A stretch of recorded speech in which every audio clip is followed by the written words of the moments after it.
All right, welcome back to the channel. We're gonna get right into this. So I got 21 sales. I got one bonus one to look at from the last 24 hours.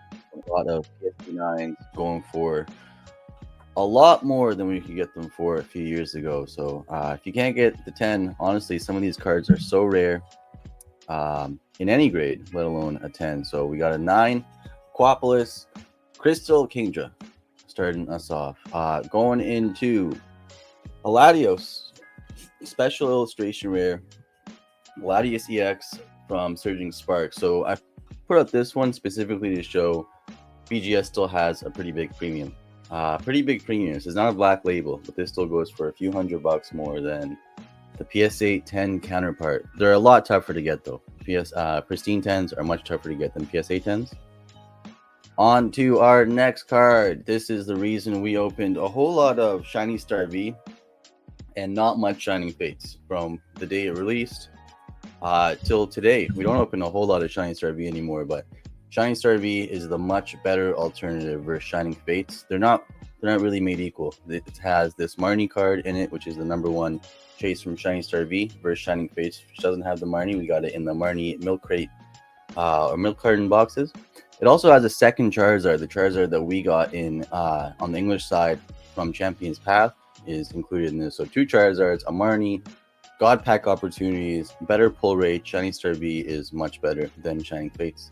Not really close. All right, so we got our next card, a Neo card. I want to bring this up because someone in our Discord brought this exact card up the other day.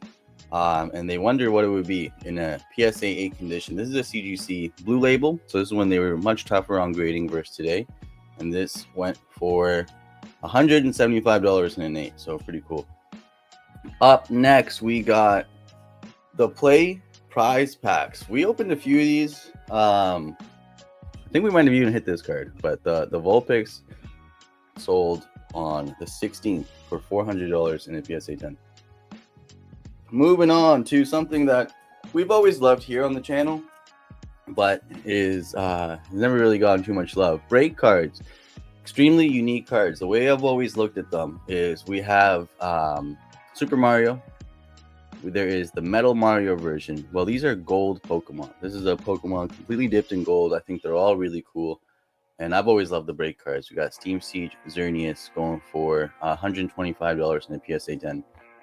This was really cool. We just had it returned in our PSA submission, our community PSA submission. Jay got this. I think she got this exact card in a 10. Best offer accepted from $579. I think they're going for right around $400 today. And what's crazy and what I want to talk about with this card specifically is it used to be $1. We used to have this pulled in our custom packs, in the packs that it was like, sorry, this is your consolation pull, you didn't hit, and it was only $1 back then. So beautiful art, tag team card, fan favorites on one card, and yeah, crazy to see that. Up next, we got sequential 10s, Ash's Pikachu and the Mimikyu GX, both exclusive artworks. We didn't get them over on the English side at all, and just stunning artworks. We got Team Rocket right there, so this is like a Team Rocket card, and they both went for $1,300 US, $2,000 Australian. Up next, we got some of my favorite cards every year that come out are the illustration contest winners. One of my favorite artists of all time, the 2020 Illustration Grand Prix winner, Jiro Sasamo, who won as a fan, won the illustration contest, has been hired since, and has produced some of the best cards in the last few years for Pokemon, including the Gardevoir lineup from Scarlet and Violet base, including the Leafeon from Crown Zenith, including a lot of other really beautiful cards. But this Pikachu is stunning. This was this year's winner, and going for about $185 in a 10. Pretty cool. We got probably my favorite card today to look at. I don't know if it's my favorite card, but one of my most underrated. I like this card a lot better than the Greninja. Been pretty vocal about it from the get-go. And one of the coolest things about this card is it is a depiction. It's a rendition of a really famous painting called the Great Wave off of Kanagawa.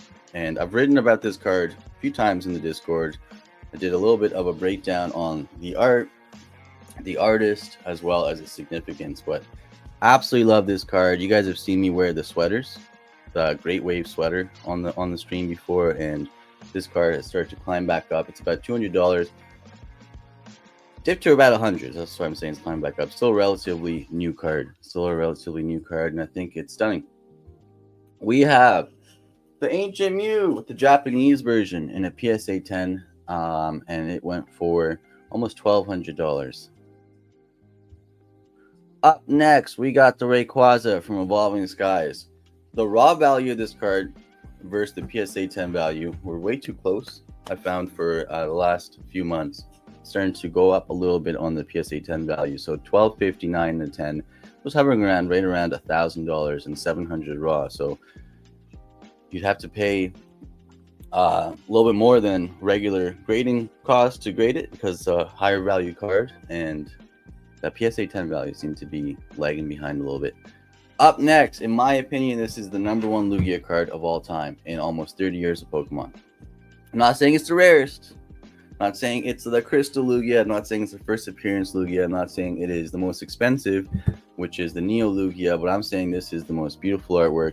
And art is subjective, so someone else might find a common Lugia or the non-holo Lugia from Darkness Ablaze and say that's the best. So that is that's a personal take, but I think this is the best Lugia of all time. $770 in a PSA 10, very affordable. Silver Tempest is still lagging behind. I think Silver Tempest is one of the best sets from Sword and Shield era. Probably honestly put it top 3, and I would put it over Crown Zenith. That's a hot take, but I would put Brilliant Stars and Silver Tempest over Crown Zenith. Up next, we got a card that I think is extremely underrated, along with a whole lot of the 151 illustration rares and special illustration rares, both raw value and in the PSA 10. It's about $55 raw, $250, $240, and a 10. I think that is really underpriced, especially considering how hard this card is to grade. Up next, we got one of our favorite cards here on the channel for a little while, ever since it was just $1. And now it is about $20 raw or $25 raw, $325 in a 10. So hitting a new record high here. And we call this the City Mewtwo on the channel. Love this card. Love this card. Up next, we got another counterpart to that UPC. So it makes me think, just looking at these last two cards, that maybe the UPCs from from 151 at $400 might still be undervalued if two cards before you even rip a pack can pull you almost 2 times the value if they grade well between two promos. And then the Gold Medal Mew I think is about $120 sitting at 10. Up next, one of my favorite cards from Destined Rivals. I think Destined Rivals is one of the deepest sets we've brought in a little while, because a lot of the illustration rares, even some of the common uncommons, I need them. I want them. And I think this set is iconic in many, many different ways. And I think this card is going to be loved for years to come. $300 in a PSA 10. This price could lose 67% of its value. It could be a third in a month or 2 or 3 as more supply hits. But I think overall, over time, this card does extremely well. Up next, Celebrations. Once again, has been going crazy this week. UPCs have hit $650. And this card right here, the iconic base set artwork, Mitsuhiro Rita Charizard, that has hit $300 in a PSA 10. Up next, we have the card that we can take. There's a lot of takeaways that we can gather from this card. One being that there's over 40,000 PSA 10s of this card, and it has not slowed it down one bit.